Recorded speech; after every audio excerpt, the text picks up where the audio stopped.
ओम शांति। सभी को ओम शांति। ओम शांति। ओम शांति। ओम शांति। ओम शांति सभी ओम को। शांति। ओम शांति। मैंने मुरली में चलिए, गीत बहुत याद सुंदर। किया तो हमने गीत सुना। आज तू प्यार करे या ठुकराए बोला ना पहले अपना भाई साहब, तू प्यार करे ठुकराया, तो आज तो आने के टाइम पहले मुरली पूरी हुई तो हमने बजा दिया थोड़ा, आज तू प्यार करे या ठुकराए। मैं सुन हम रहा तो तेरे था। दीवाने में, हम तो तेरे दीवाने में, क्योंकि ठुकराने का एक्सपीरियंस सबको है, ठुकराने का एक्सपीरियंस थोड़ी बहुत है सबको, इसलिए। और हम तो आपके भी अभी सब दीवाने हो गए, वेट कर रहे कब आएंगे सुनाएंगे, फ्राइडे आवे आप सुनावे, ऐसा है ना।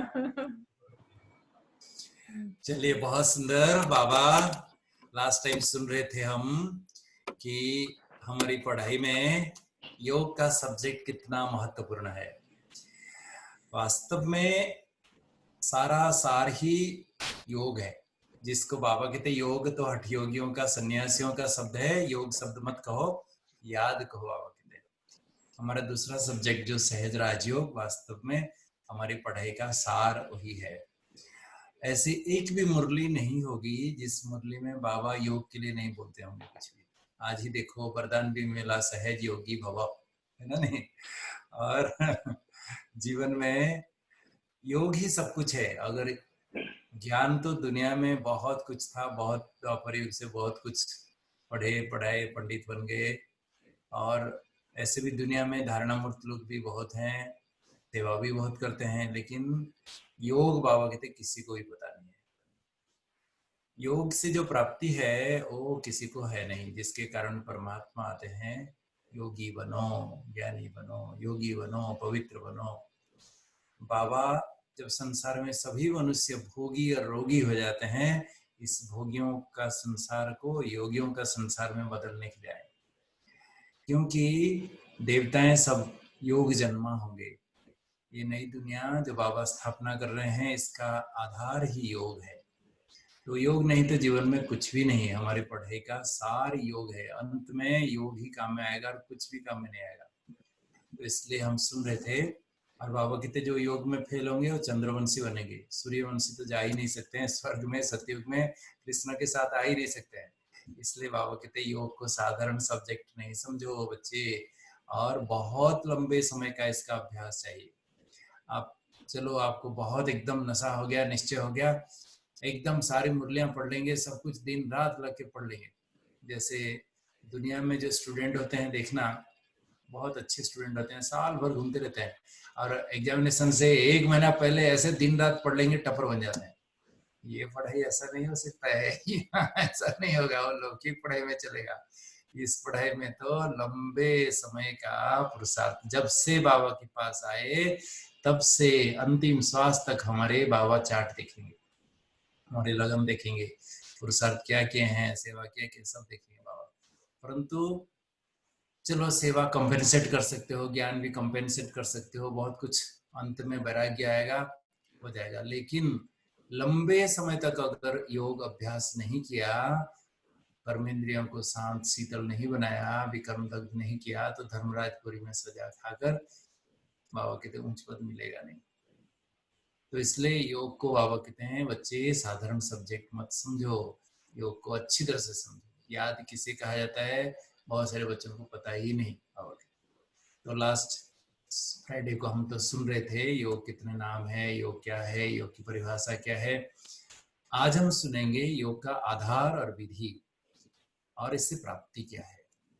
देखिए, बाबा जो हमें राजयोग सिखाते हैं, बाबा कहते हैं योग मत कहो, याद कहो। बाबा को याद करना, इसलिए इसका नाम सहज योग है। जैसे अपने माँ बाप को कोई भी याद करता है, छोटे बच्चे भी याद करना आता है, इसमें कोई डिग्री क्वालिफिकेशन भाषा की कोई बात नहीं। अपने माँ बाप को पशु पंछी जानवर भी याद करते हैं। तो परमात्मा को बड़े प्रेम से याद करने का नाम योग है, राजयोग है। तो बाबा कहते इसलिए इसका नाम सहज योग है। बहुत सहज रीति से हर कोई कर सकता है। परंतु इसका आधार क्या है? बाबा कहते देखो, दुनिया में आज किसी को भी, दुनिया में कितना भी बड़ा आश्चर्यजनक बात है, जितना बड़ा पंडित हो, विद्वान हो, कोई भी हो, भगवान को जानते ही नहीं। भगवान खाली एक शब्द जानते हैं, भगवान, प्रभु, अल्लाह, गॉड, खुदा, बस इतना ही। लेकिन भगवान है कौन, कैसे दिखते हैं, कहाँ रहते हैं, क्या करते हैं, कुछ भी पता नहीं, कुछ भी नॉलेज नहीं है। इसलिए भगवान से सब विमुख है। अभी आज दुनिया में भगवान को न जानने के कारण सभी मनुष्य एकदम ऑर्फन जैसे, और ये दुनिया निधन के जैसे, बिन माँ बाप के बच्चे जैसे होते हैं। ये संसार ऐसा हो गया। तो इसलिए बाबा कहते हैं बच्चे, योग का आधार परिचय। जब तक आप बाबा को पहचानते नहीं हो, संपूर्ण निश्चय नहीं है, आपका योग लगेगा नहीं, मन इधर उधर भटकता रहेगा। आज बाबा ने क्या कहा, क्लास में बैठे रहते हैं, बुद्धि और कहीं कहीं भटकती रहती है, तो ऐसे होगा। तो अगर संपूर्ण निश्चय है, बाबा को पहचान लिया, तो बैठेंगे तो मन एकाग्र होगा। अगर किसी को भी आज देखो दुनिया में, किसी को भी कहो 5 मिनट बैठो भगवान को याद करो, तो 5 मिनट में कहाँ कहाँ घूम के आ जाएगा पता नहीं। उसकी बुद्धि एकाग्र नहीं होती, क्योंकि भगवान को जानता ही नहीं है। भगवान कैसे दिखते हैं, क्या है, पता ही नहीं, तो कैसे याद करेगा। तो सबसे मुख्य है तो परिचय। तो हम सभी पक्के निश्चय बुद्धि है ना, पक्का है सभी, सभी पक्के हैं। मेरा तो एक शिव बाबा दूसरा ना कोई भी दुनिया में कोई भी शक्ति आके हमको कन्विंस नहीं कर सकता है कि दूसरा कोई भगवान है, क्योंकि गॉड इज ट्रुथ, ईश्वर सत्य है, ईश्वर एक है, ईश्वर हम सभी के पिता है। तो उनका परिचय भी एक है। कोई अपने बाप के लिए कोई संशय करता है क्या? पता नहीं मेरे बाप एक है कि नहीं है, कौन है, क्या है, मुझे 50% इसमें निश्चय है और 50% डाउट है, ऐसा कोई कहता है क्या? नहीं, बाप है तो है, नहीं तो नहीं। तो ऐसे ही लौकिक पिता में भी कोई परसेंटेज नहीं कहता है।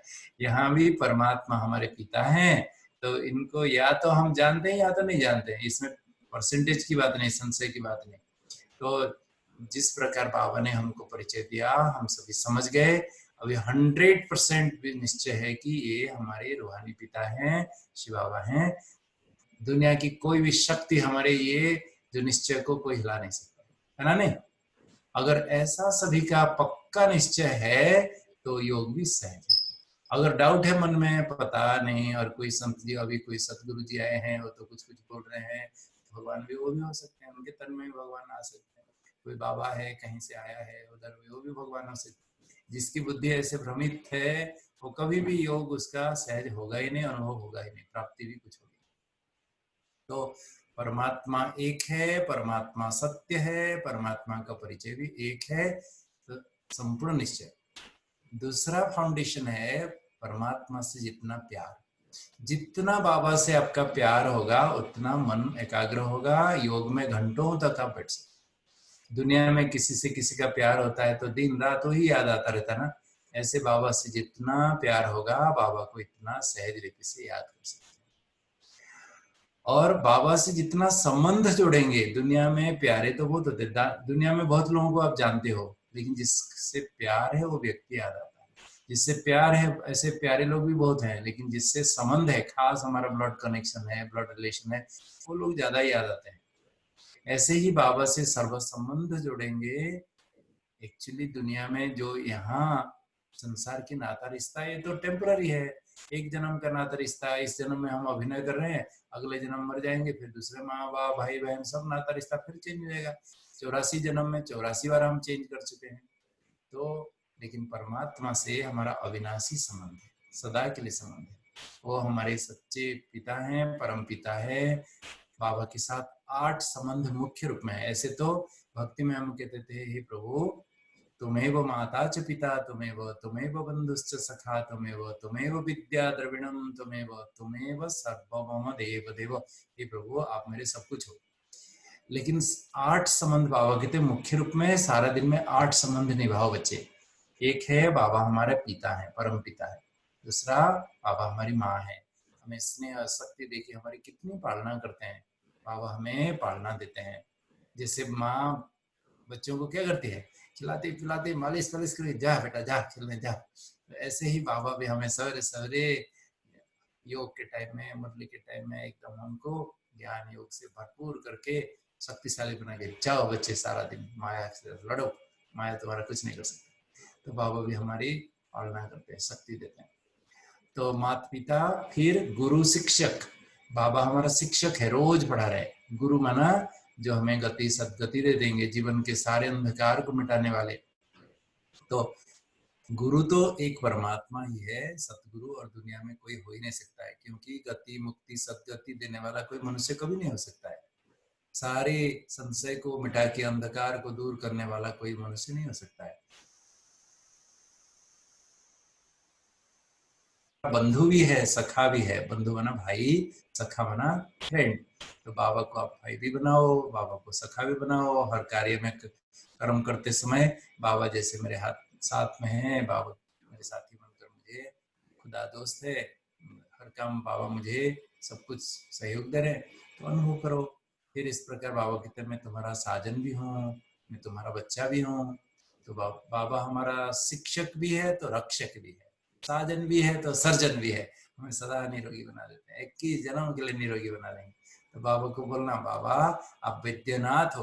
पहले जमाने में डॉक्टर थोड़ी बोलते थे, ये अंग्रेज लोग आके डॉक्टर बोले। हमारे देश में तो वैद्य कहते थे। वैद्य, सभी वैद्यों का राज तो शिव बाबा है, सबसे नाथ, सबका श्रेष्ठ वैद्य तो शिव बाबा, इसलिए शिव बाबा का एक नाम है वैद्यनाथ।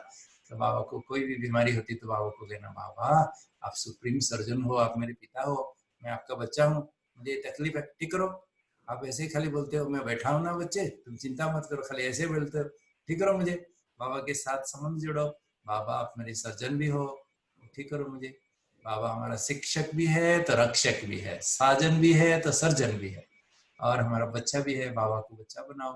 आज दुनिया में माँ बाप अपने बच्चे अगर होते हैं तो कितने निश्चिंत रहते हैं, हमारे बच्चे बुढ़ापा में हमको देखें। लेकिन बाबा कहते हैं कोई भरोसा नहीं, कलयुग के बच्चे आपको देखेंगे कि नहीं देखेंगे। उल्टा ही माँ बाप को इतने परेशान करते हैं, बात मत पूछो। हमारे हॉस्पिटल में आते हैं ना, दिखता हूँ रिटायर्ड एज में कैसे दुखी होके। लेकिन बाबा को बच्चा बनाएंगे तो बाबा इस जन्म तो क्या 21 जन्म तक आपको माला माल बना के रखेंगे, सब प्रकार के बाबा देखभाल करेंगे। तो बाबा को बच्चा भी बनाओ, सर्व संबंध बाबा से जोड़ना, ठीक है ना। नहीं तो योग माना बाबा से संबंध जोड़ना। तो जितना संबंध जोड़ेंगे बाबा उतना याद आएंगे। और बाबा देखो दुनिया में जो कोई प्राप्ति नहीं करा सकता है वो भगवान ही प्राप्ति करा सकता है। संसार के भयंकर आंधी और तूफानों में एक परमात्मा ही सर्वश्रेष्ठ सहारा है, जिसका कोई नहीं है उसका खुदा है, यारो कहते हैं। तो इसलिए बाबा हमें संसार में सर्वश्रेष्ठ सहारा वो है। कभी भी कुछ भी मुसीबत आ जाए सबसे पहले बाबा याद आए, बस बाबा याद आए। देखना फिर बाबा देखना कैसे आपको सहयोग देते हैं। तो अंत में अंतमति भी स्वगति होगी, तो बाबा से सर्व प्राप्ति होती है। इसलिए बाबा को याद करना सहज है। तो ये आधार है परमात्मा पहचान। जब तक आपको भगवान को नहीं पहचानते हो आप योग कर ही नहीं सकते हो।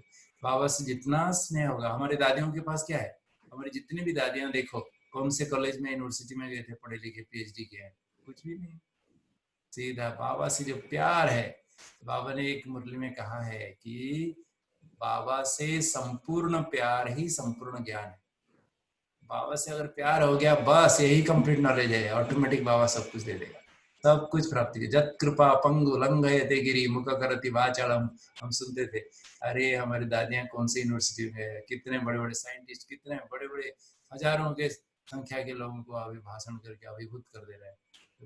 भगवान जिसके ऊपर सदैव हो गए और क्या चाहिए, सब कुछ मिल जाएगा। बाबा से प्यार है तो सब कुछ है और कुछ नहीं। तो प्यार ठीक है, और बाबा से संबंध जोड़ना, और बाबा से सर्व प्राप्तियां होती है, वो सब सिमरन करेंगे ऑटोमेटिकली बाबा को याद कर पाएंगे। तो ये सब आधार है।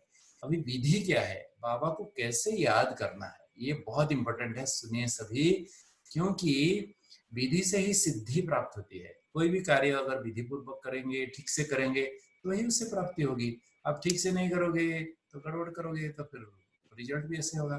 तो आज बाबा के भोले भाले बच्चे बहुत, योग किसे कहा जाता है जानते भी नहीं है, क्योंकि हमारा योग में कुछ दिखावा नहीं है, साइलेंट है। बैठे हैं, बैठे तो हैं ठीक ठाक, लेकिन मन और कहीं है, बाबा में नहीं है। कैसे पता चलेगा योग है कि नहीं है? तो ये इतना सूक्ष्म है, पता नहीं चलता है। तो सही योग क्या है, सही याद क्या है, वो जानने की आवश्यकता है। तो योग वास्तव में विधि पूर्वक कैसे करना है, मैं आपको स्टेप बाय स्टेप बताता हूँ। जो बाबा ने हमें सिखाया है, जो दादियों ने सिखाया है, जो बड़ों से मैं सीखा हूँ, मधुबन में 30 साल में रह के जो सीखा हूँ, वो आपको शेयर करता हूँ। देखिए, सबसे पहले बाबा कहते हैं बच्चे, ये योग कर्म योग है। तुमको हठयोगी सन्यासी जैसा कहीं जाके कहीं जंगल में गुफा में बैठ के नहीं करना है योग, कि सिर नीचे करके टांग ऊपर करके नहीं बैठना है। ये कर्म योग है। तुम कर्म योगी हो, बैठा बैठा योगी नहीं हो। तो ये योग कर्म करते समय भी कर सकते हो। और बाबा ने कहा कि ये निरंतर योग है, तुम निरंतर इसको कर सकते हो। निरंतर करना है, क्योंकि भूला तो लगा माया का गोला। जिस दिन बाबा को जिस समय भूलोगे, माया आपके ऊपर अटैक करेगी, उसके गोली लग जाएगी। इसलिए निरंतर आप श्रीमद् भगवत गीता पढ़िए। भगवान कहते हैं तस्मात् सर्वेषु कालेषु योगिर भवार्जुन। हे अर्जुन, तू निरंतर योगी बन जा। निरंतर योगी जीवन कोई 1 घंटा 2 घंटा के लिए नहीं। योगी जीवन माना सदा काल के लिए। हमारा जीवन ही योगी जीवन है, राजयोगी लाइफस्टाइल हमारा है। तो बाबा को निरंतर याद करें, लेकिन निरंतर करने के पहले, उससे पहले हमें अभ्यास चाहिए। आप ड्राइविंग 24 घंटा कर सकते हैं? कितना अभ्यास चाहिए 24 घंटा ड्राइविंग करने के लिए? तो निरंतर करने के लिए बहुत समय का अभ्यास चाहिए। अभ्यास सवेरे शाम का समय बहुत सुंदर। जैसे कोई ड्राइवर पहले फील्ड में जाता है, एकांत में गाड़ी का पूरा सारा अच्छी तरह से ड्राइविंग करके सीख जाता है, फिर वो ट्रैफिक में आता है, जैसे चाहे चलाता है। इसी प्रकार बाबा कहते हैं भले ये कर्म योग है, निरंतर योग है, लेकिन बच्चे तुम्हें इसको बैठ के एकांत में पहले अभ्यास करना पड़ेगा। फिर आप जब बैठ के एकांत में अभ्यास करना सीख जाओगे, फिर आप इसको कर्म करते समय, कार्य व्यवहार में आते समय कहीं भी इसको यूज कर सकते हो, आप अभ्यास कर सकते हो। कहते हैं कि बच्चे कब इसको अभ्यास करना है, पहले बैठे बैठे अभ्यास करो, फिर जब अभ्यास हो जाएगा फिर आप चलते फिरते काम करते भी कर सकते हो। तो बैठे बैठे अभ्यास करने का समय एक एकांत समय चाहिए, एकांत परिवेश चाहिए। जैसे बताया ड्राइविंग स्कूल में सिखाते हैं तो पहले फील्ड में लेके जाते हैं, तो ऐसे ही पहले एकांत स्थान और एकांत समय। एकांत समय है प्रातः अमृत वेला, ब्राह्म मुहूर्त जिसको कहते हैं, नेक्टर आवर कहते हैं। तो प्रभात समय में जिस समय लोग सब सोए रहते हैं, सब दुनिया के सभी लोग सोए रहते हैं, जब भोगी सभी सोए रहते हैं, योगी उस समय जाके प्रभु से सब कुछ प्राप्त कर लेता है। तो परमात्मा को याद करने का, परमात्मा से प्राप्ति करने का समय है अमृत वेला। इस समय कब से कब तक, इसके लिए भी बहुत लोगों को बहुत कंफ्यूजन है। देखो, ब्रह्मा कुमारी विश्वविद्यालय में बाबा ने एक यूनिवर्सल नियम बनाया है। सारे वर्ल्ड में कहीं भी जाओ, 3:30 बजे एग्जैक्टली गीत बजता है। ये नियम है, मधुबन से बाबा ने नियम बनाया, 3:30 बजे गीत बजता है। अमृत वेला शुद्ध पवन है, मेरे लाडले जागो, प्रभु मिलन की यही वेला है, मेरे लाडले जागो। तो बाबा जगाते हैं, तो 3:30 बजे सभी तैयार हो जाते हैं, रेडी हो गए। 4 से 4:45 ये ऑफिशियल टाइम है अमृत वेले का, बाबा को याद करने का सभी के लिए। लेकिन जो मेरिटोरियस स्टूडेंट होते हैं ना, वो जो क्लास में आके रेगुलर जो एजुकेशन है तो ठीक है, लेकिन जो अच्छे स्टूडेंट होते हैं वो क्या करते हैं, थोड़ा एक्स्ट्रा एफर्ट करते हैं, एक्स्ट्रा मेहनत करते हैं, एक्स्ट्रा पढ़ाई करते हैं, ताकि सबसे आगे नंबर ले लेते हैं। ऐसे ही जो योग सब्जेक्ट में आपको, एक तो हम सब लेट एडमिशन लिए यूनिवर्सिटी में, लेट आए हैं, तो फिर वो रेगुलर रूटीन में जाएंगे तो कैसे होगा, आपको थोड़ा एक्स्ट्रा मेहनत करना पड़ेगा, ठीक है ना? नहीं, तो इसलिए बाबा कहते हैं बच्चे 3 बजे उठो, 2:30 बजे उठो। देखो, सारे जीवन काल में ब्रह्मा बाबा 2 बजे के बाद कभी सोए नहीं, 2 बजे के बाद कभी सोए नहीं, और मम्मा 2:30 बजे के बाद कभी सोई नहीं। 2 बजे से बाबा पुरुषार्थ करते थे, सवेरे सवेरे उठ के एकदम बिल्कुल बाबा की लगन में मगन हो जाते थे, मम्मा भी। तो क्योंकि उस समय कोई डिस्टर्बेंस नहीं होता है, कोई भी आपको दुनिया के सारे कोई गोरख धंधा है नहीं, तो नींद को त्याग करके थोड़ा सा उठना पड़ता है, उससे पहले नहीं उठना है। बाबा 2 बजे जो नियम बनाए हैं, क्यों बनाए हैं? क्योंकि रात को 10 बजे के बाद 12-1 बजे तक तो गंदा एटमॉस्फेयर रहता है, दुनिया की भोगी आत्माओं के लिए गंदा एटमॉस्फेयर रहता है। उस समय बाबा कहते भूत प्रेत का समय 12 बजे 1 बजे नहीं, उस समय नहीं।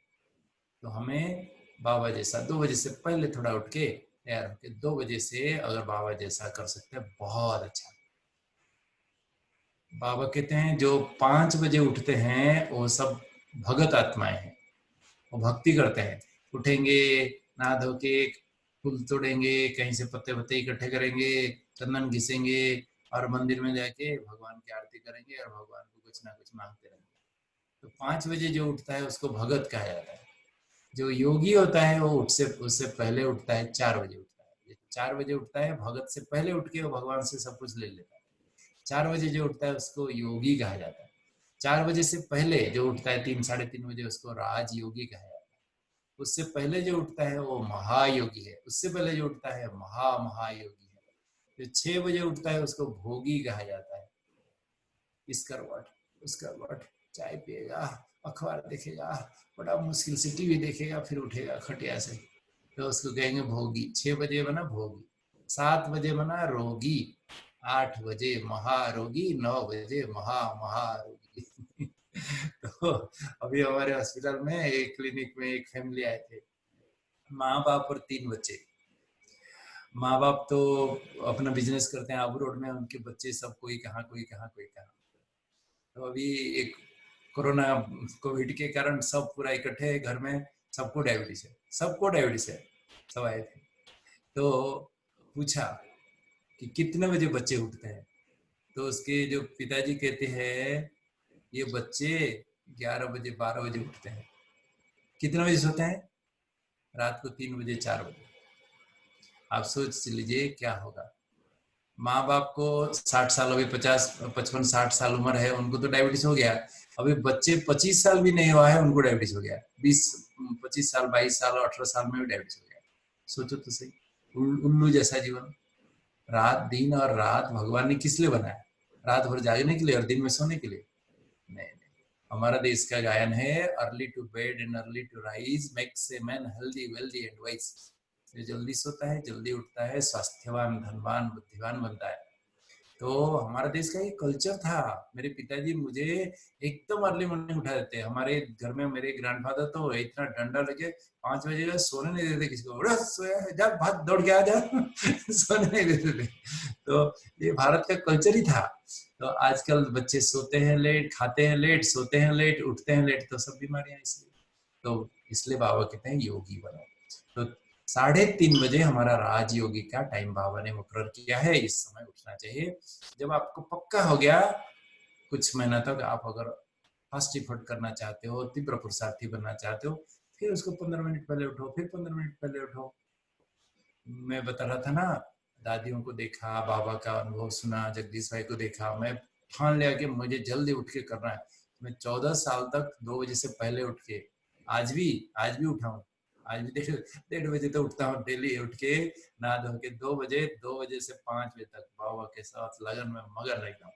तो आप कर सकते हो, अगर इच्छा है तो कोई भी कर सकता है। आदत को कैसे भी बदल सकते हैं, लेकिन अगर जल्दी उठना चाहते हो, इसके लिए कुछ आपको नियम मैं बता देता हूँ। एक तो आपको जल्दी खाना पड़ेगा, 8 बजे तक, 8:30 बजे तक खाना खा लेना है। बहुत कम खाना है, एकदम लाइट हल्का, क्योंकि पेट भर खा लिया तो हजम करने के लिए 6 घंटा लगता है मिनिमम, 6 घंटा मिनिमम लगेगा। अगर एकदम लेट खाया और पूरा अकंठ भोजन खा लिया, पूरा एकदम ब्रह्मा भोजन पेट भर के, तो हजम नहीं होगा, तो उठेंगे तो इंडाइजेशन होगा, एसिडिटी होगी। इसलिए ऐसा नहीं करना है। जल्दी खाओ, कम खाओ, और 10 साढ़े 10 बजे तक सो जाना मैक्सिमम। बाबा की श्रीमत है 11 बजे तक तो सो ही जाना चाहिए, उससे उसके बाद नहीं। बाबा की तो 10 साढ़े 10 बजे तक सो जाओ, तो ऑटोमेटिकली 4 घंटे के बाद आप उठ सकते हो, ऑटोमेटिकली उठ सकते हो। और जो जल्दी उठते हैं, दिन में भी 1 घंटा रेस्ट लेना चाहिए, क्योंकि आप अगर 1 डेढ़ बजे 2 बजे उठते हो और पूरा रात को 10 बजे तक नॉन स्टॉप, मुश्किल हो जाएगा। आप प्रोफेशनल हो, कोई काम करते हो, तो फिर मिस्टेक्स करोगे, गड़बड़ होगा। इसलिए दोपहर को जो जल्दी उठना चाहते हैं, दोपहर को 1 घंटा थोड़ा सा एक नैप लेना जरूरी है, तो जाके आप इवनिंग को भी फ्रेश फील करेंगे। नहीं तो फ्रेश नहीं फील होगा, इतना जल्दी उठ के बिल्कुल फ्रेश फील नहीं होगा। ये करना जरूरी है। और सारा दिन भी कोई टेंशन नहीं, कुछ भी नहीं, बहुत लाइट रहते हैं, हल्का रहते हैं, तो वही उठ पाएंगे, नहीं तो सवाल है। और रात को सोने से पहले भी बाबा की कोई महावाक्य सुनो, बाबा के बहुत अच्छे गीत सुनो, प्यार से गदगद होके बाबा को चाट लिख के सो जाओ, वही उठ पाओगे। नहीं तो एक दिन की बात तो नहीं है, आपको सारा जीवन करना है। तो पहले मैं तो कहूंगा 3:30 बजे उठो, ये पक्का हो गया आपको, 5 महीना 6 महीना पक्का हो गया, फिर 15 मिनट पहले उठो, फिर पक्का हो गया, फिर 15 मिनट पहले उठो। ऐसे करेंगे तो फिर संस्कार होगा। आपको एकदम नशा चढ़ गया, आज से 1:30 बजे उठना शुरू कर दिया, फिर बीमार हो जाओगे, फिर गड़बड़ करोगे। मैं तो खुद, मुझे पता है अपना हेल्थ को कैसे ठीक करना है, लेकिन हम लोगों की बात अलग है। लेकिन आप ऐसे करोगे, गड़बड़ होगा तो फिर प्रॉब्लम होगा, ऐसा नहीं करना। ठीक है, slow and steady wins the race. तो सवेरे का समय बाबा कहते हैं 4:45 तक, 4 से 4:45, ये बाबा का मुकर्रर किया हुआ अमृत वेला है, जो सबके लिए नियम है। लेकिन जो राजा बनने वाले हैं, बाबा कहते हैं उससे पहले उठ के बाबा से भरपूर हो जाते हैं और 4 से 4:45 मनसा सेवा द्वारा विश्व सेवा करते हैं।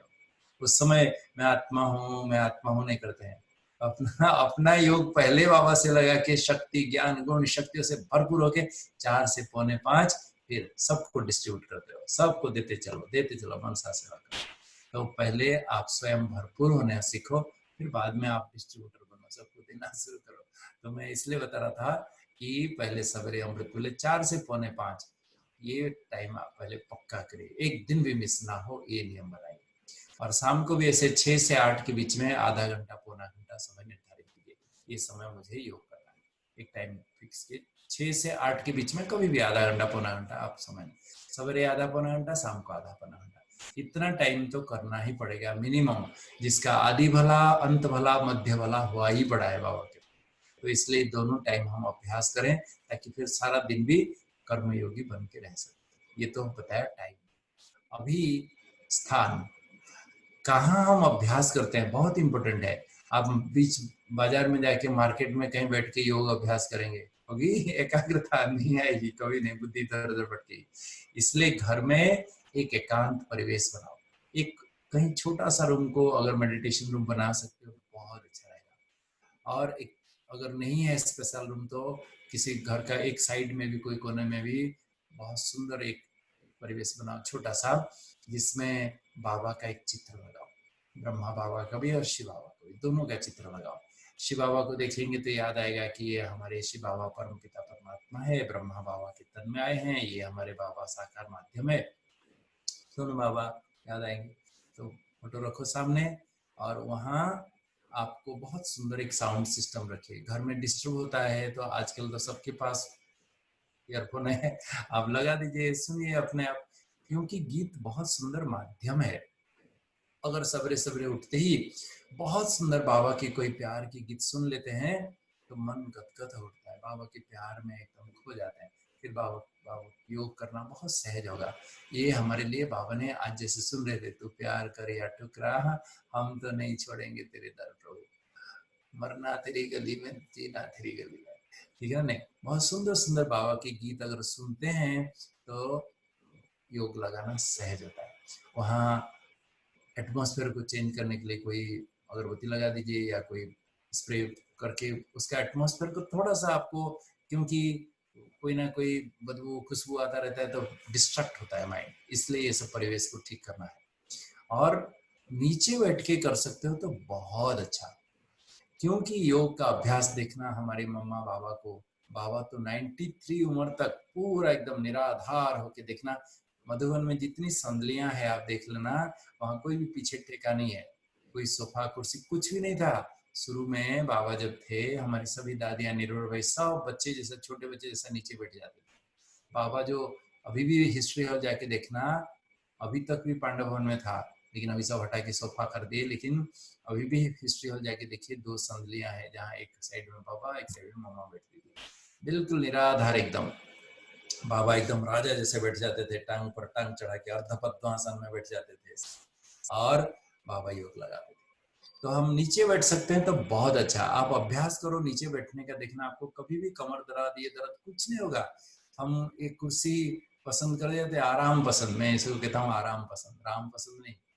फिर वहां बैठ के आराम से कब सुस्ती आ जाएगी, नींद आ जाएगी, पता नहीं। जो सच्चे साधक हैं उनका बैठक नीचे हो तो बहुत अच्छा है, मुझे कभी भी कुर्सी में योग तो मजा ही आता ही नहीं, मैं हमेशा नीचे बैठता हूँ, जितना घंटा कहो बैठ जाऊँ नीचे, लेकिन कुर्सी बिल्कुल मजा नहीं आता। तो नीचे बैठ के अभ्यास करो, सुखासन में बैठो, नीचे कोई कंफर्टेबल एकदम हल्का सा थोड़ा सा सॉफ्ट कोई चादर या कोई दरी बिछा दीजिएगा, इस पर आप लंबे समय तक बैठ सकते हो, आपके पाँव में दर्द ना हो, बैठा दो, बैठो। और सवेरे सवेरे बाबा कहते हैं बच्चे सवेरे सवेरे नहा धो के बैठो, क्योंकि बाबा के महावाक्य है, साकार बाबा ने कहा है, जो बच्चे सवेरे सवेरे उठकर स्नान पानी आदि कर बड़े प्यार से बाबा को याद करते हैं, वो बच्चे जाके राजा बनेंगे, नहीं तो झाड़ू लगाएंगे। बाबा ने कहा, देखो आप मंदिर भी जाते हो तो बिना नहाए धोए कोई जाता था क्या? पहले भक्ति काल में हम जाते थे मंदिर तो कितना नहा धो के सज धज के अच्छे कपड़े पहन के, और हम सवेरे रात को खटिया से जागा, वही रात्रि कपड़े पहन के, बाल ऐसे ऐसे हैं, इधर लार लगा हुआ है, और बाबा की गुड मॉर्निंग, बाबा दृष्टि देंगे, सोच तो सही, अच्छा नहीं लगेगा। ये हम तो स्वयं भगवान से मिलन मना रहे हैं। हमारी मनोहर दादी कहती थी एक छोटा स्नान एक बड़ा स्नान, तो पहले जाके एक शावर ले लेना फटाफट। मैं तो डे 1 से मेरा उठते ही पहला काम है सीधा बाथरूम में जाऊंगा, एक शावर ले लूंगा। तो थोड़ा सा एक बार थोड़ा सा हल्का सा देखो, एक छोटा स्नान करेंगे ना, आपको फ्रेश लगेगा, आपको बिल्कुल सुस्ती नहीं आएगी, एकदम फ्रेश लगेगा। तो स्नान करके फिर एक बहुत अच्छा लूज फिटिंग बहुत अच्छे फ्रेश ड्रेस पहन के आराम से प्यार से गदगद होके बैठिए, ठीक है। ये तो स्थूल तैयारी कर लिए, लेकिन अभी करना क्या है वो बहुत इंपॉर्टेंट है। ये स्थूल तैयारी ये भी जरूरी है उतना, लेकिन करना क्या है। जब आप बैठते हो, सबसे पहले मैं बताया कि बाबा के बहुत एक सुंदर गीत, जो आपके जो गीत सुनते ही आपको मन गदगद उठता है, दिल एकदम प्यार से भरपूर हो जाता है, रोमांच हो जाता है। ऐसे सुंदर गीत जो आपको पसंद है, ऐसा गीतों का एक फोल्डर बनाओ, वही गीतों को बार बार सुनते रहो, और सवेरे भी एक सुंदर गीत सुनो, देखो फिर बाबा के प्यार में आप खो जाओगे। फिर उसके बाद बाबा कहते हैं जैसे बच्चे एक डीजल गाड़ी को बाहर रखो ठंडी के मौसम में, सवेरे स्टार्ट होता ही नहीं, बहुत मुश्किल होता है स्टार्ट करना, धक्का मारना पड़ता है। ऐसे रात्रि को सोने के बाद सवेरे हमारे संकल्प चलते नहीं है, मन बुद्धि ठंडा हो जाता है। तो मन बुद्धि को एक्टिवेट करना जरूरी है, नहीं तो क्या होता है, बैठ गए थोड़े समय के बाद फिर राज्यों के बदले निद्रा योग आ जाएगा। तो मन बुद्धि जिसके संकल्प नहीं चलते हैं उसको नींद आती है, इसलिए मन बुद्धि को एक्टिवेट करो। जैसे कोई खिलाड़ी जब फील्ड में जाता है तो पहले वो ड्रिल करता है, पीटी करता है, 1 2 3 4 1 2 वार्म अप करता है बॉडी को, फिर वो स्पोर्ट्स में या खेल कूद में पार्टिसिपेट करता है। ऐसे ही कभी भी आप योग में बैठते हो तो पहले बाबा कहते हैं रूहानी ड्रिल करो, रूहानी ड्रिल, ये आत्मा को एक्टिवेट करने के लिए, मन बुद्धि को एक्टिवेट करने के लिए वो ड्रिल करते हैं। जिस्मानी ड्रिल बॉडी को एकदम वार्म अप करने के लिए, इसमें मन बुद्धि को वार्म अप करना है। तो कैसे करना है, बाबा कहते हैं बच्चे आप भिन्न भिन्न स्वरूप को चिंतन करके उस स्वरूप में एकाग्र हो जाओ। अभी अभी सोचो कि मैं साकार रूप में इस साकार शरीर में भ्रकुटी सिंहासन में विराजित मैं आत्मा राजा हूँ, मैं ब्रह्मा मुख वंशावली ब्राह्मण कुलभूषण स्वदर्शन चक्रधारी हूँ, परमात्मा की सर्वश्रेष्ठ रचना हूँ। इस साकार दुनिया में मैं एक अवतरित आत्मा हूँ, मम्मा बाबा के साथ साथ विश्व परिवर्तन कार्य में मैं बाबा का सहयोगी हूँ, मैं परमात्मा की संतान हूँ, मैं साकारी रूप में ब्राह्मण आत्मा हूँ। तो चिंतन कीजिए, मैं आत्मा यहाँ भ्रकुटी में एक चकमकाता हुआ सितारा, एक मैं मास्टर हूँ, एक लाइट हूँ, एक माइट हूँ, एक लाइट हूँ, माइट हूँ। ये सारे शरीर के मेरे एक एक कर्म इंद्रिया मेरे रजाएं हैं, मेरे अधीन में है, मैं मास्टर हूँ, राजा हूँ, मैं साकार रूप में ब्राह्मण आत्मा हूँ। 1 मिनट अनुभव किया, फिर उड़ चले सूक्ष्म वतन में कि अभी मेरा साकार शरीर गायब हो गया, मैं सूक्ष्म वतन में अभी चारों तरफ एकदम चांदनी सा प्रकाश है, एकदम सफेद सफेद, एकदम शांति शांति, और वहां मेरा शरीर भी एकदम लाइट का, एक लाइट का शरीर में मेरे मस्तक के चारों ओर एक पवित्रता का सुंदर प्रभामंडल है, मेरी मस्तक ज्योति चमक रही है, सुंदर ज्ञान योग के 2 सुंदर पंख है, उमंग उत्साह के पंख है, मैं एकदम डबल लाइट फरिश्ता हूँ, फरिश्ता हूँ। मेरा एक ही रिश्ता, एक ही रास्ता, एक परमात्मा से ही मेरा सर्व रिश्ता है। मैं फर्श से बहुत ऊपर अर्श निवासी हूँ, साकार दुनिया से बहुत ऊपर, मैं बिल्कुल हल्का, मैं प्रभु संदेश वाहक हूँ, बिल्कुल लाइट लाइट लाइट। मेरे हाथ से वरदानी वरदहस्त से वरदानों की किरणें निकल रही है। मैं संसार के लिए मैं एक फरिश्ता हूँ। फिर 1 मिनट का ऐसा अनुभव कीजिए, फिर उड़ जाइए एकदम ऊपर मूल वतन में, ब्रह्मलोक में, परम धाम में, जहाँ चारों ओर सुनहरी लालिमा है, प्रकाश ही प्रकाश है, अनंत असीम शांति है। वहाँ शिव बाबा चमक रहे हैं एक सूर्य समान। मैं भी एक चमकता हुआ झिलमिल सितारा हूँ, एक लाइट हूँ, एक डिवाइन पॉइंट ऑफ लाइट हूँ, एक प्रकाश हूँ, एक प्रकाश का पुंज हूँ, एक लाइट हूँ, लाइट हूँ, लाइट हूँ। ना कोई साकारी शरीर, ना कोई आकारी शरीर, मैं निराकारी ज्योति हूँ। यही मेरा अनादि स्वरूप है, यही मेरा शाश्वत स्वरूप है। मैं शांत स्वरूप हूँ, प्रेम स्वरूप हूँ, आनंद स्वरूप हूँ, एक लाइट हूँ। फिर 1 मिनट के बाद फिर नीचे उतर आइए। सृष्टि के आदि काल में, सतयुग में, प्रारंभ में मैं संपूर्ण निर्विकारी देवात्मा हूँ, विश्व का मालिक हूँ।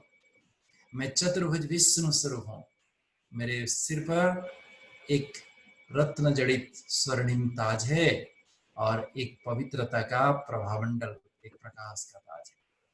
मैं डबल ताजधारी हूँ। मेरे मस्तक में विजय का तिलक लगा हुआ है, गले में वैजयंती माला है, शंख चक्र गदा पद्म से सुशोभित मैं अलंकारी मूर्त, विश्व का मालिक चतुर्भुज विष्णु, संपूर्ण निर्विकारी और संपूर्ण देवता स्वरूप, सर्वगुण संपन्न, 16 कला संपूर्ण, संपूर्ण निर्विकारी, परफेक्ट ह्यूमन बीइंग। मैं परमात्मा की सर्वश्रेष्ठ रचना हूँ। थोड़े समय के बाद फिर उतर आइए नीचे। बाबा ने 5 स्वरूप कहा। मध्यकाल में मंदिरों में तुम्हारी जड़ मूर्ति को रख के लोग पूजा करते रहेंगे, उससे भी तुमको प्राप्त करेंगे। तो जड़ मूर्ति, हम सतयुग में जो देवी देवता स्वरूप होंगे उसका पूजनीय स्वरूप, तो लोग उसको दर्शनीय मूर्त करके मूर्ति बना के करते रहेंगे। तो हम जड़ को याद करने की जरूरत नहीं, आप सीधा वो जो सतयुग में हमारा परफेक्ट स्वरूप होगा उसको स्मरण करिए। यही मेरा पूज्य स्वरूप है, पूजनीय स्वरूप है, यही मेरा दर्शनीय मूर्त स्वरूप भी है। फिर नीचे आ जाइए ब्राह्मण स्वरूप। तो जैसे ड्रिल में 1 2 3 4 1 2 3 4 पीटी करते हैं ना, 1 2 3 4 5 कोई नहीं करता, 1 2 3 4 1 2 3 4 करता है। हाथ को ऐसे ऐसे ऐसे ऐसे 1 2 3 4 1 2 3 4 ऐसे करते हैं ना। नहीं, ऐसे ही आपको साकारी, आकारी, निराकारी, निर्विकारी, साकारी, आकारी, निराकारी, निर्विकारी, साकारी ब्राह्मण, आकारी फरिश्ता, निराकारी ज्योति, निर्विकारी देवात्मा, साकारी ब्राह्मण। तो ये 4 स्वरूप को बुद्धि में दोहराना है। बाबा कहते हैं इसको 1 सेकंड तक लाओ, क्योंकि अंतिम पेपर तुम्हारा 1 सेकंड का होगा। बाबा कहेंगे, बाबा लास्ट में कुछ नहीं पूछेंगे, तुम कितना सेंटर खोले हो, कितनों को भाषण करे हो, कितना कोर्स कराए हो, कितना पैसा सेंटर में लगे, कुछ नहीं पूछने वाले हैं बाबा। अंत में कहेंगे अशरीरी भव, 1 सेकंड में जो शरीर को भूल गया, बिंदु हो गया, पास बाबा के साथ उड़ जाएगा, नहीं तो यहाँ लटक जाएंगे। फिर चिल्लाते रहेंगे, ओ दूर के मुसाफिर हमको भी साथ ले ले रे, हम रह गए अकेले। तो ये शरीर रूपी दुम के साथ लटक जाएंगे, इधर जा नहीं सकेंगे। इसलिए बाबा कहते हैं इसको 1 सेकंड के लिए अभ्यास करो। आप वॉल क्लॉक में देखना, आपके वॉल क्लॉक टिक टिक टिक टिक सेकंड में टिक टिक होता है कि नहीं।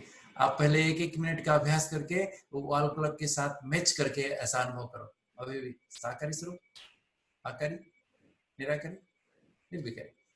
ये खाली तोता जैसा रटने की बात नहीं है, अनुभव करना है। मैं ऐसा बन गया पूरा पूरा, ऐसा स्वरूप हूँ, ऐसा। पहले भले 2-4 मिनट के लिए, 5 मिनट के लिए भी अनुभव करिए, फिर इसको बढ़ाते बढ़ाते बढ़ाते बढ़ाते जिस समय 1 सेकंड में जैसा चाहे ऐसा स्वरूप हो गए, बस पास हो गए। यही श्रेष्ठ जीवन जीने की कला है। मन बुद्धि को जहां चाहो जैसा चाहो, आज वही सहज योगी जीवन बाबा वरदान दिया है। जिस समय जिस स्वरूप में एकाग्र होना चाहते हो एकाग्र हो। ये अभ्यास करना है, इसको कहते हैं रूहानी ड्रिल। बाबा कहते हैं पहले ये ड्रिल करो। जब भी आप योग में बैठते हो पहले 5-10 मिनट 15 मिनट ये ड्रिल करो। फिर उसके बाद बाबा के सामने बैठ जाओ फरिश्ता होकर। बाबा फरिश्तों का राजा, मैं भी बाबा के सामने फरिश्ता स्वरूप में, छोटा सा नन्हा सा फरिश्ता के रूप में, और बाबा अपने वरदहस्त से, बाबा का वरदानी हाथ मेरे सिर पर है और बाबा मुझे वरदान दे रहे हैं। बाबा से सर्व वरदान लो। बाबा हमें रोज वरदान देते हैं, मुरली में रोज वरदान सुनते हैं, लेकिन बाबा कहते हैं खाली सुनने से वरदानी मूर्त नहीं बन सकते हो, तो उसको पानी दो। जैसे बीज बो देने से पेड़ नहीं उग जाता है, उसको डेली पानी देना पड़ता है, कितना केयर करना पड़ता है। ऐसे रोज अमृत वेले जो बाबा के बच्चे बाबा से वरदान लेते हैं, प्रतिज्ञा करते हैं, अनुभव करते हैं, वही वरदानी स्वरूप बन जाता है। इसलिए अमृत वेले बाबा से वरदान लो। जो आपके अंदर कमी कमजोरी है वो वरदान लो। फॉर एग्जाम्पल, मान लो आपको नींद आती है, तो बाबा से निद्राजीत भाव का वरदान लो। सामने बाबा को देखो और बाबा जैसे अपने वरद हस्त से सिर पर हाथ रख के कह रहे हैं, बच्चे निद्राजीत हो, बच्चे निद्राजीत हो, बच्चे निद्राजीत हो। आप 3 बार लो, 8 बार लो, 21 बार लो, देखता हूं कैसे नींद आती है। बाबा से जितना वरदान चाहो ले लो। मैं डेली बाबा से कम 50 वरदान लेता हूँ, तो पूरा बाय हार्ट है एक एक वरदान।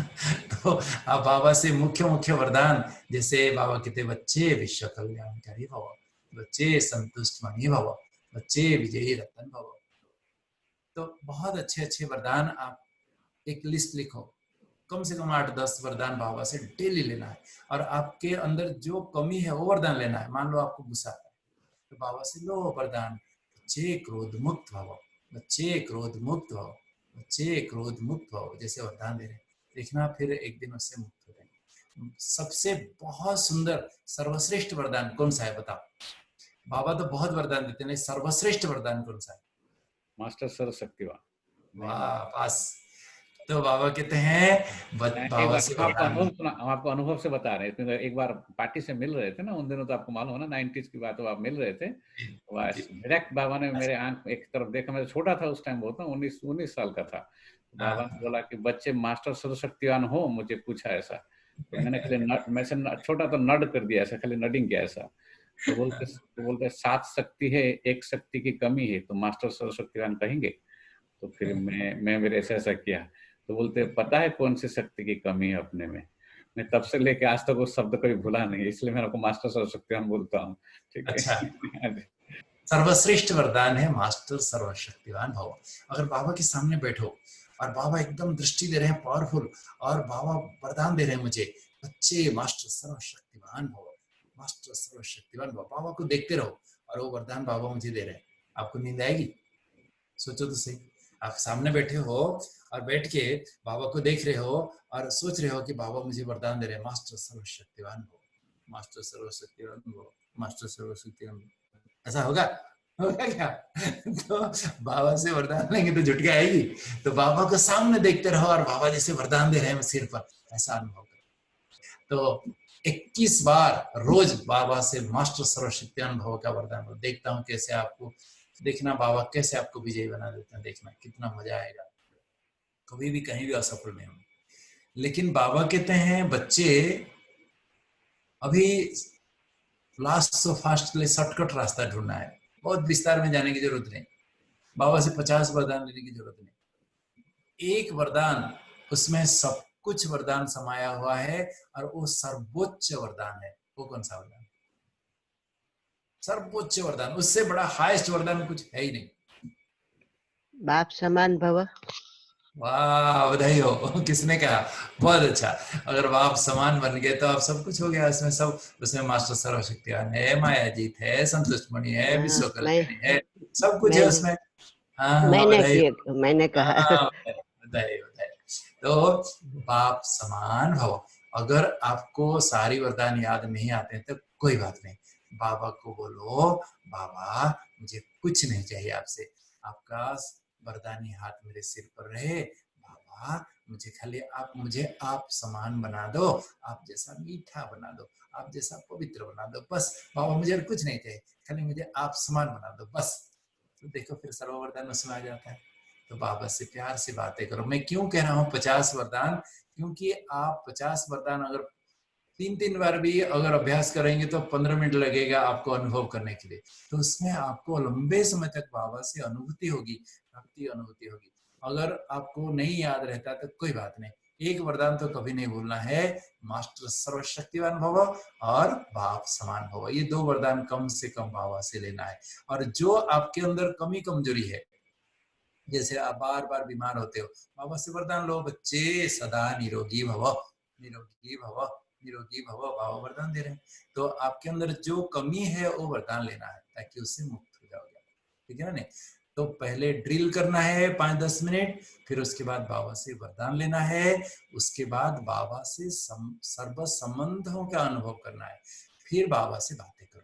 बाबा ये कलयुगी दुनिया में मैं कहाँ भटक रही थी, कहाँ भटक रहा था, कैसे ये दुनिया के मेले में मैं कहाँ खो गया था, आपको भूल गया था, खुद को भूल गया था, घर भूल गया था, एक अनाथ सा जीवन था, छी छी छी छी बाबा, एक कलयुगी कहाँ गंध में पड़ा था, मुझे आपकी कृपा दृष्टि मेरे ऊपर पड़ी बाबा, आपने मेरे में क्या ऐसी विशेषता खूबी देखी, न जाने क्या देखा मेरे में, मुझको अपना बना लिया, मुझे चुन लिया बाबा, मैं कितना खुश नसीब हूँ, आप मेरे परम पिता हो बाबा, आप, मैं आपका अधिकारी बच्चा हूँ, मुझे अपना गोद लेकर मुझे स्वर्ग का मालिक बना रहे हो, विश्व का मालिक बना रहे हो, इससे श्रेष्ठ भाग्य क्या हो सकता है बाबा, मैं कितना खुश नसीब हूँ बाबा, आप मेरी माँ हो, नित्य मेरी कितनी पालना कर रहे हो, मुझे रोज कितनी सुंदर सुंदर बातें सुनाकर, कितने सुंदर सवेरे सवेरे आत्मा का भोजन खिलाकर मुझे मायाजीत बना रहे हो बाबा, आप मेरे शिक्षक हो, जो ज्ञान दुनिया में किसी के पास नहीं है, ना विद्वान साधु संत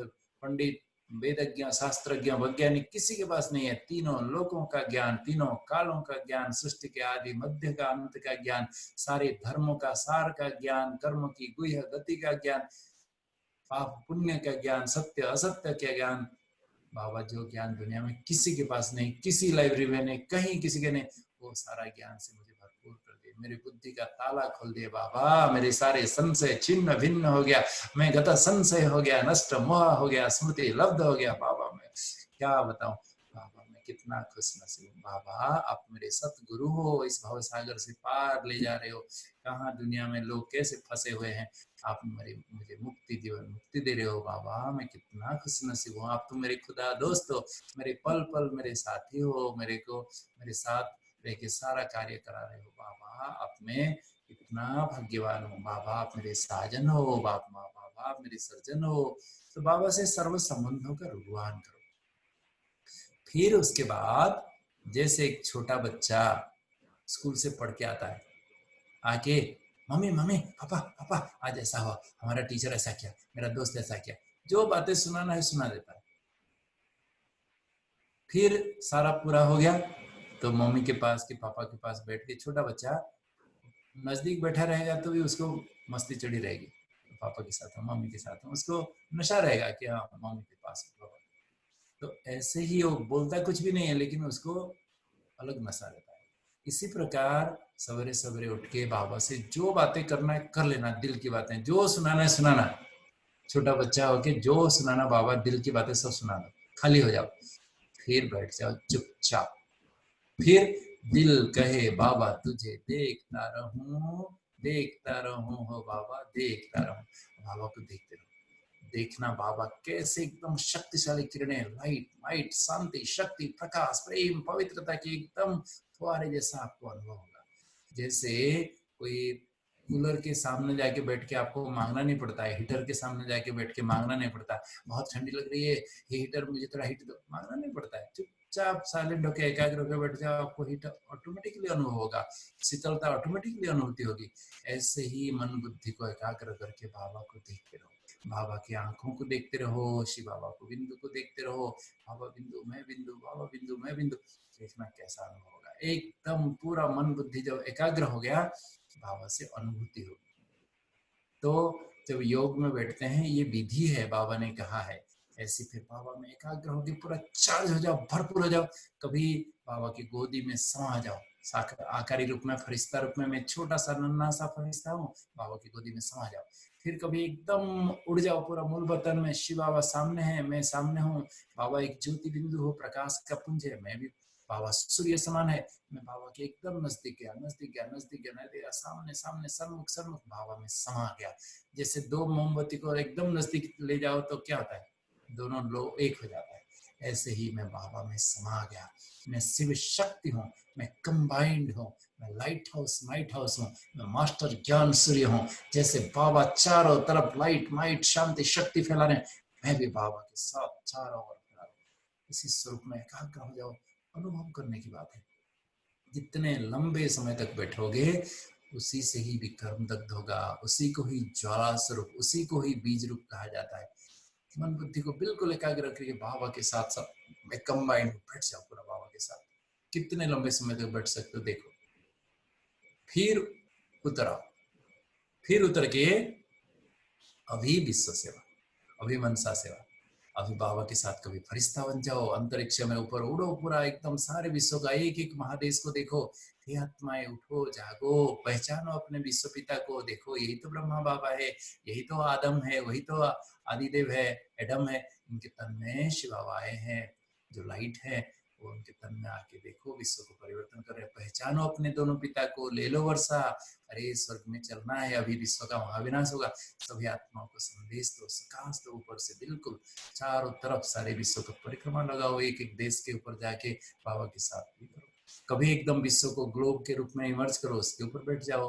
कभी कल्पवृक्ष को इमर्ज करो, नीचे बैठ जाओ, मम्मा बाबा और मैं भी बैठा हूँ तपस्वी रूप में। बाबा से किरणें लेके एक एक शाखा प्रशाखा को बाबा की शक्ति में दे रहा हूँ। सभी एक एक पत्ता को, मनुष्य रूपी पत्ता को मैं एकदम चार्ज कर रहा हूँ।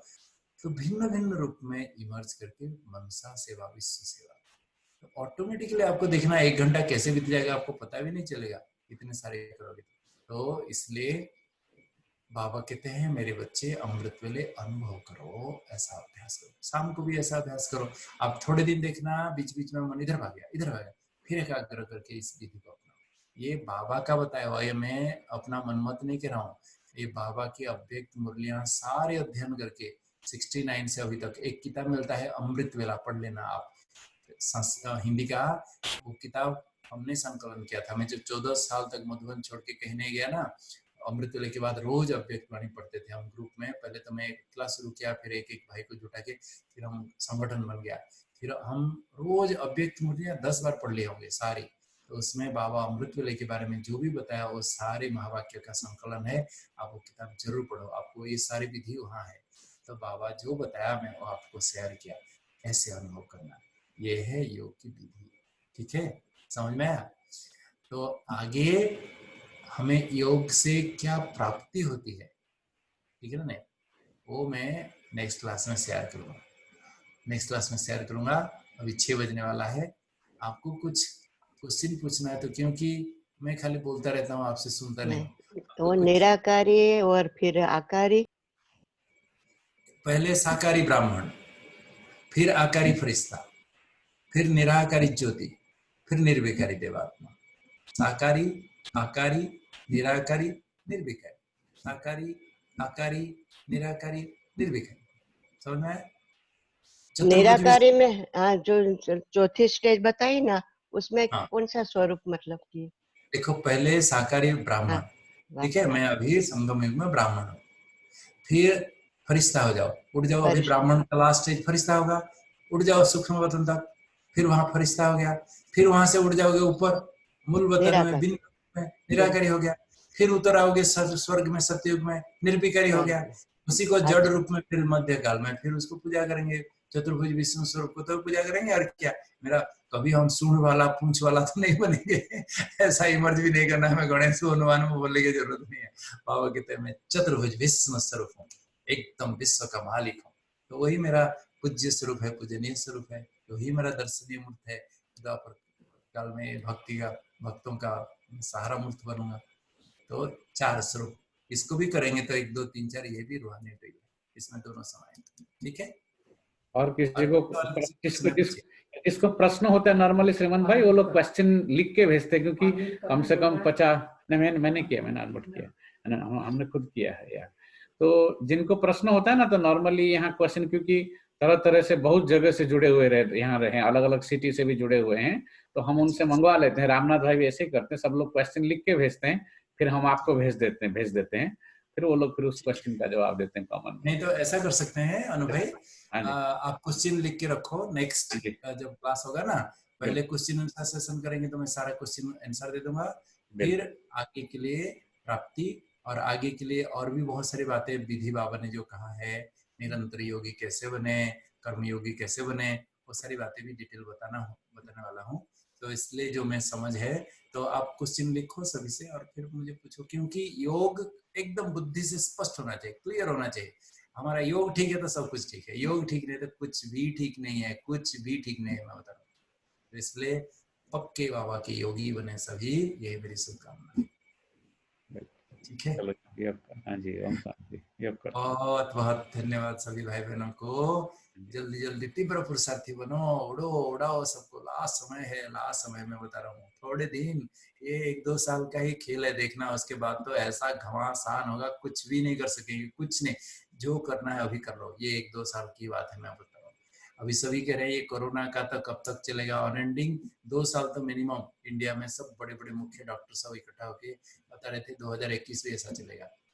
2 साल तो मान के रखिए, ये 2 साल में हम जो पुरुषार्थ करना है करके एकदम बाप समान बन जाए, फिर बाद में विनाश हो, जो हो हमें क्या पता।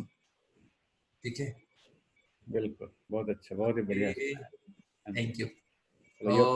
चलो बाबा को याद करो 2 मिनट फिर सभी।